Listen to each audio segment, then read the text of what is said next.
Welcome to our three very esteemed members of the TTC royal family who are with us today to talk to us about how this whole theatre thing came about with Hampton Hill Theatre for our 25th anniversary season of podcasts about the building. So I am joined in the studio today by Roger Smith, Gordon Edwards and Nick Osorio. Would you all like to just say how you were involved at the time everything changed and what you do with the theatre now? So first off, Gordon. I joined the club about 1972, proceeded through the ranks, as it were. I was stage director for a while and on the management committee. And then I became chairman about 1988. And during that time, we got a letter from the council, who were our landlords, and we had a lease on the old theatre at Hampton Court House in Hampton Court. And basically they wanted a shot of the building, which was very high maintenance, the whole building, that is. The theatre was part of it. And they wanted a shot of us out of there because they couldn't sell it while they had a tenant on premises.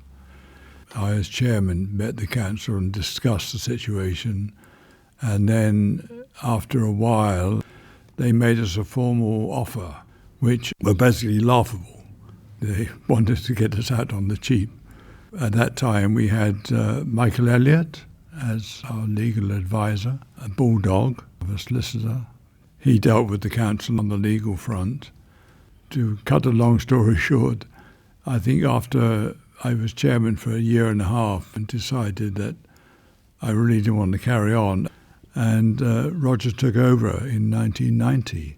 And at that point, negotiations, I guess, were in full swing, and I'll leave it up to Roger to tell you the gory details.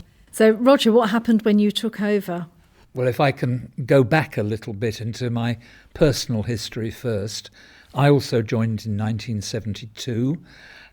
I went on to the management committee in 74 as chairman of the wine committee initially, and with my legal background they thought I might be the right sort of egg to have in place. And then I took a job with Richmond Council at the beginning of the 80s, which gave me a conflict of interest. The club, as the tenant of the council, I could not have an official position and work for the council at the same time. So I relinquished all committee positions at that stage, worked for the council, and I left there in 89. And with Gordon standing down and my background as an employee of the council just left, certain people thought he'd be just the bloke to get into the chair to negotiate with the people he knows, which is what happened. And it was at a rather sad time in my life because I just lost my first wife, and becoming chairman filled a hole. It was something I needed. Michael Elliott's contribution as the legal advisor was incredible. The man was brilliant, but he did not suffer fools gladly, and he was insistent that the negotiations had to be done confidentially. He would not go into a committee room, having discussed his strategy in the management committee beforehand, with the knowledge that some of the council representatives had full access to everything we discussed, and he therefore insisted that he had to have his cards close to his chest, and I think quite rightly, and the result that he achieved for us proved that he was right. And yes, once he got his teeth stuck into the issue, he wouldn't let go. He conducted the detail of the negotiations that brought us through to the point where we signed a contract. But we had a big problem to get over first of all. The site that the council were prepared to offer in exchange for releasing Hampton Court House was the area at the back of where this theatre now stands. It's the triangular bit that goes up to Bushy Park. There was a design prepared to build a theatre on that site. There was a development plan for what is now Deerhurst Crescent, but the builders who had that site weren't prepared to discuss the reconsideration of the entire site. And then we had a breakthrough. St George's plc acquired the rights to develop what is now Deerhurst Crescent. They were prepared to talk to the council about swapping some of the land on the frontage, which was where we now are, with the land at the back, which could be incorporated in the residential development. And they came up with a scheme which put together the whole package in a workable fashion, and the council were prepared to very much enrich the offer that they were prepared to pay us to leave Hampton Court. They were prepared to do a land swap, but the catch was that we had to build at least the shell of the building within 2 years of signing the deal. And we had a major problem that we needed a lot of money to build the shell of the building. And looking at the sums initially, we thought that we needed another 200,000 in order to make it work. So as a management committee, we felt we couldn't commit unless we were sure we knew where the money was going to come from. At this time, we also had detailed discussions with the Hampton Fuel Allotments charity. They were enormously supportive, both in terms of a financial grant to help the project forward, and also in terms of effectively banking facilities and interest-free loans that helped us out in terms of what would otherwise have to be an expensive overdraft. And it brought us eventually to the stage where we felt that we knew we had enough money to build the shell. We were in discussions with the lottery about the cost of fitting the building out subsequently. But one way and another, the land swap, the financial payment, and a lot of very secretive negotiations, which gave us problems with the members, but we brought it to the point where suddenly I was able to sign on the dotted line and say, yes, we can do it. We are going to build the theatre on Hampton Hill High Street.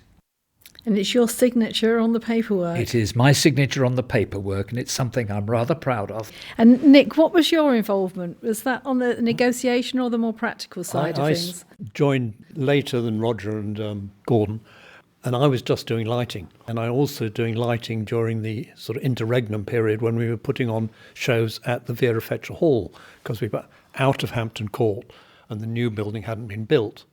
There was a building committee that was formed, and I was on the building committee and in discussion with what St George's was suggesting and what we were suggesting, because we put forward various suggestions. And then it went on to the lottery, people who said we've got to have a proper theatre designer. And so then we went into the situation where we had Michael Holden giving us advice, and it came to the point where the whole plan that St George's and us had thought we were going to have was completely changed. And that's where we've got the current building from. I remember one thing when I had to argue that we needed a caretaker's cupboard, which Michael Holden hadn't thought of. So this was the sort of side that I was looking at. We had suddenly discovered that there was only one fire exit at the rear of the building. We had to have another one, and Michael Holden suggested running another corridor right through the workshop, which I was adamantly against, and a solution was eventually found by running it elsewhere. Michael Holden also planned that our main entrance to the theatre would be up the back just before you get to the car park, which is why the letterbox is up there. And we all didn't like that because it would mean getting in and out that way, which is why the stage door and our main entrance to the theatre is round the front. And the letterbox is still round the back. My skill set had largely run its course in terms of the negotiations, and it was time to turn over to a new team, which is why I bowed out after being chairman for about 6 years, and Ken took over, and the nitty-gritty detail was being worked on after my time, as it were. The full detail of what the building could accomplish was worked in, and Nick obviously had a major hand by being part of the building committee. Yeah, we were terribly lucky, because if you remember, we had people like Mike Elgee. Well, he's been involved in the theatre forever and knows an awful lot about it, but he was pretty good on lighting side. And we had Simon Roos, who was a lighting person, and he worked for Strand Lighting. And there was quite a lot of technical people which actually had as members. But it runs right through to the theatre today, and some of the questions which our current team of management are having to look at is the qualification and standing of the various experts that we've had in-house. Looking at my notes from the time, Mike Algie was thanked for doing the entire electrical design for the building. And that was recorded in some of the committee minutes. And it is these people who have had a grounding of many years in the industry who form the backbone of the way in which things are run today. And that's something that those members have given a great contribution to us and which we should never forget. I remember, in fact, one of the things that Mike worked out was the loading required for the theatre, thinking ahead for the amount of lighting we were going to have and the fact that we would be having air conditioning and things like that. And he said to the electricity people, the power cable you're putting in isn't big enough. And they had to put in another one across the road so that we had enough power. We did have one, what I would call a major misfit in the building, which was the stage floor. Not just a vital part of a building, but it's a vital part of a theatre. And what you don't want is a nice, highly polished hardwood floor that has to be maintained, and you can't put any paint on or stick nails in without feeling guilty. So we had to replace it, which we did with 30mm ply, I think. And you can screw things into it and not feel guilty about ruining the floor. The thing that comes to my mind is that having lights and sound high up at the back of the auditorium is a way of doing things that we inherited from Hampton Court. We had the box up at the back of the auditorium where the technicians could see everything that happened on the stage, and taking that approach didn't seem to be particularly difficult as far as this place was concerned. To the uninformed, it seemed like a perfectly reasonable place to put the technicians where they could see everything that happened below them on the stage. There was, in fact, a design at one point where the sound and lighting box would be where the balcony corridor is, effectively. And that would have been the right place for the control boxes. But it was a fire escape problem, I think. Something that I'm interested in is, were there as many toys at the old building? Did we have a trapdoor and things like that? No trapdoor. The major defect in the old building was that there was no back corridor behind the stage. The stage management area led onto the stage. That was the only entrance. And there's no way from getting from the left to right without being seen unless you built a wall of flats, which we frequently had to do.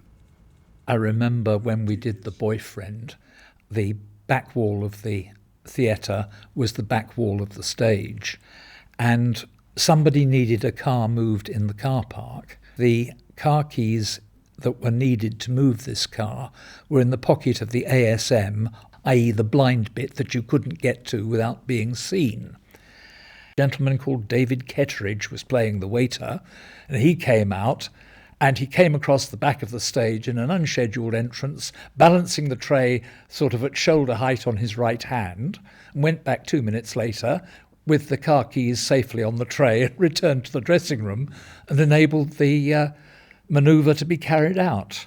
It solved the problem, but it illustrates what Gordon was talking about.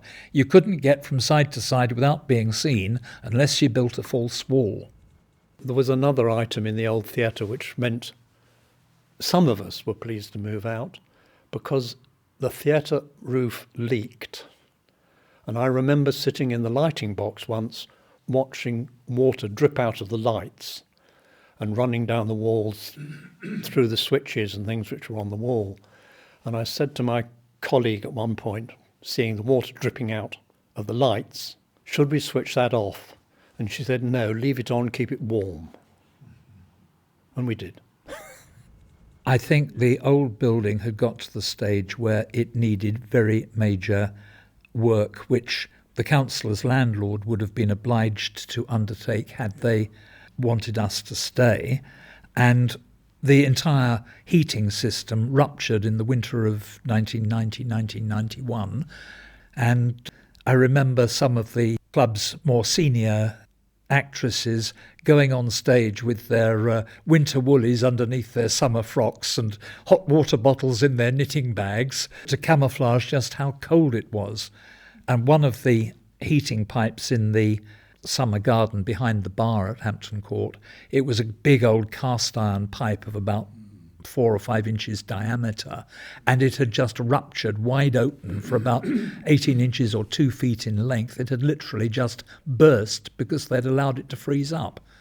And of course, they weren't about to repair it. So much as there are happy memories of Hampton Court, it had had its day as far as being useful as the theatre was concerned. The theatre was actually formed inside the ballroom of the house, and so it was somewhat downgraded, if you like, to make it into a theatre. And it's now actually been turned back into a very nice room, not a ballroom, and it's been sold to Hampton House School. One person we haven't mentioned in this discussion is the late Eric Yardley. Eric was the fundraising coordinator, and if it weren't for him, we wouldn't be here now. There are 2 or 3 people like that, but he's certainly one of them. Eric Yardley was a paint company executive working in Kingston, and he was the original source of the theatre blue that we used forever and a day to keep Hampton Court going.